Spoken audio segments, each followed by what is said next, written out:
This is the American Family Association at AFA Today. It's Kevin McCullough. Glad to have you with us from New York and from the Rose Garden as we are signing on right here. The President of the United States is commenting on the government shutdown. Take a listen. And because of its funding sources, it's not impacted by a government shutdown. And these Americans are here with me today because even though the government is closed, a big part of the Affordable Care Act is now open for business. And for them, and millions like them, this is a historic day for a good reason. It's been a long time coming.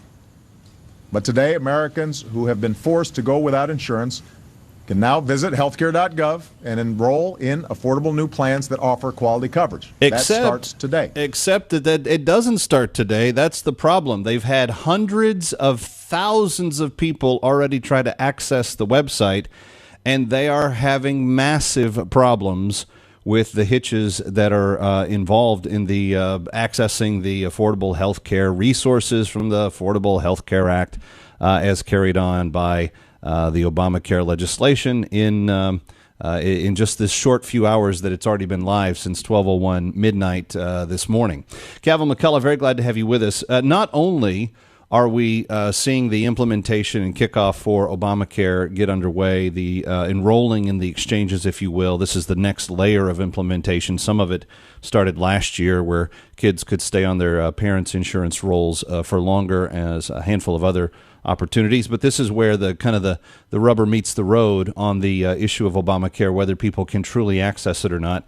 And just so far, they've just had crazy problems trying to get it implemented. Kevin McCullough, welcome to AFA Today. From New York and from the studios of AFA Today, we greet you on AFR Talk. I am very interested in having a discussion with you today about all of the following.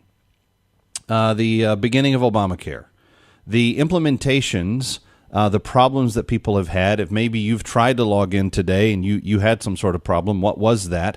Or maybe you were able to log in peacefully and had no problems at all. Tell me what your experience was if you went to the website today and tried to do that.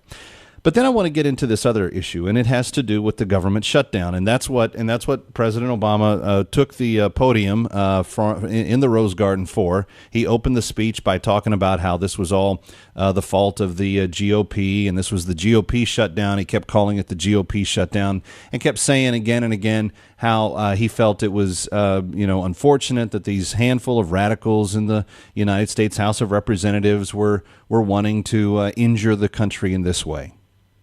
It is kind of interesting. I got to tell you my own personal story. My eyeballs popped open at about 5:30 this morning. That's not unusual for me.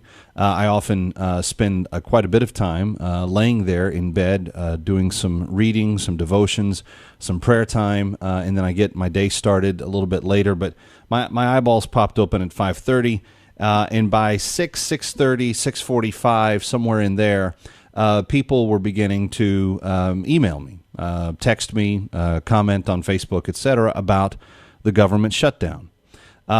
Within a period of about an hour from that point, when they first started writing till I was actually able to be up and about with my day, I then probably fielded no less than a dozen texts, some of them quite snarky, some of them making fun of the government shutdown, government shutdown, did anybody notice? Kind of those types of questions. I thought at the time, as I was seeing them come in, oh, that's fun. Those of us that all believe that government's too intrusive into our lives anyway, this is going to be a hilarious day. And then I began to hear some of the statistics throughout the day. About 800,000 people are not going to be paid for their work, at least on time for today. My colleague here at AFR Talk, Sandy Rios, brought to the staff's attention earlier today that in the previous 17 government shutdowns, everybody that was withheld pay from for at least the duration of the shutdown was all given it back once the government got up and running. In other words, back pay was always issued. But there are people today that are at crossroads. They are at crossroads with understanding the world, understanding our economy, understanding where their next paycheck is coming from.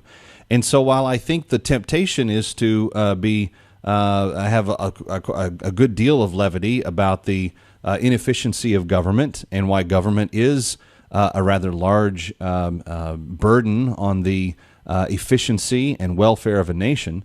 I think it's also perfectly acceptable to identify and to empathize with people that are having a rough time today, and maybe they're concerned that they're not going to get paid for today. So here's what I'd like to do. I'd like to have a discussion. And some of this is related to Obamacare. Some of it's related to the inability of Congress to pass a budget. I find it ironic that the president is saying, oh, the House couldn't pass a budget. You know, this is the first time in his presidency that they haven't sent a budget to him, that the House of Representatives, at least under the GOP control, have always submitted a budget. He's never signed one because he didn't like the priorities of it. So for the almost 6 years that the president has been in power, we've not ever had a budget because Senate Majority Leader Harry Reid and President Obama, in all fairness, from their party, would never agree to a budget that they felt like would be something they could live with. They didn't want to restrain their spending to be in conformity with a budget. So if you just don't pass a budget, then it's not an issue. Government just keeps going on, and nobody really knows how much government actually spends or is in the process of using up. So today he takes a punching bag to the Republicans, but in reality the Republicans could say, "Hey, you haven't passed a budget in 6 years, Mr. President. What are you getting on our case for?" But here's what I want to do, and I don't want us to be Republicans or Democrats today on the broadcast. What I'd like us to do is have a discussion as people of faith, as people that represent the God that we all claim that we believe in. What I'd like to do is have some thoughts along these lines on this discussion today.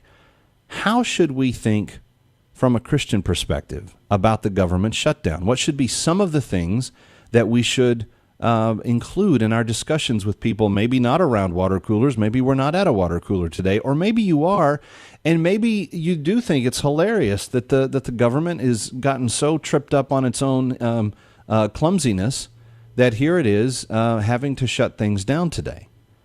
I'm just curious as to your response about the shutdown in general. Number one, do you think it's going to impact you in a significant way? And if so, explain how. Number two, how are you dealing with that reality? If you are in fact someone that is bothered by it. If you're not bothered by it, how do you think it's going to impact the country as a whole?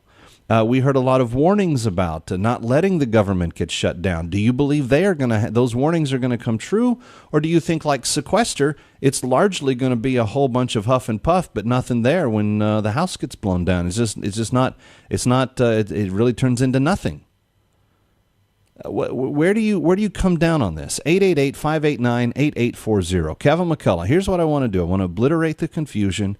I want to establish truth, and I want us to pursue clarity together. And if we can do that as believers in Jesus Christ, we will set a tone and a witness to all who are watching that Christians actually do understand it. We do get it. There are real people involved in this equation.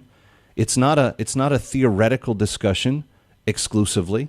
And people that think, well, it doesn't touch me, so I can be as insensitive to it as I want to be. Well, is that really fair?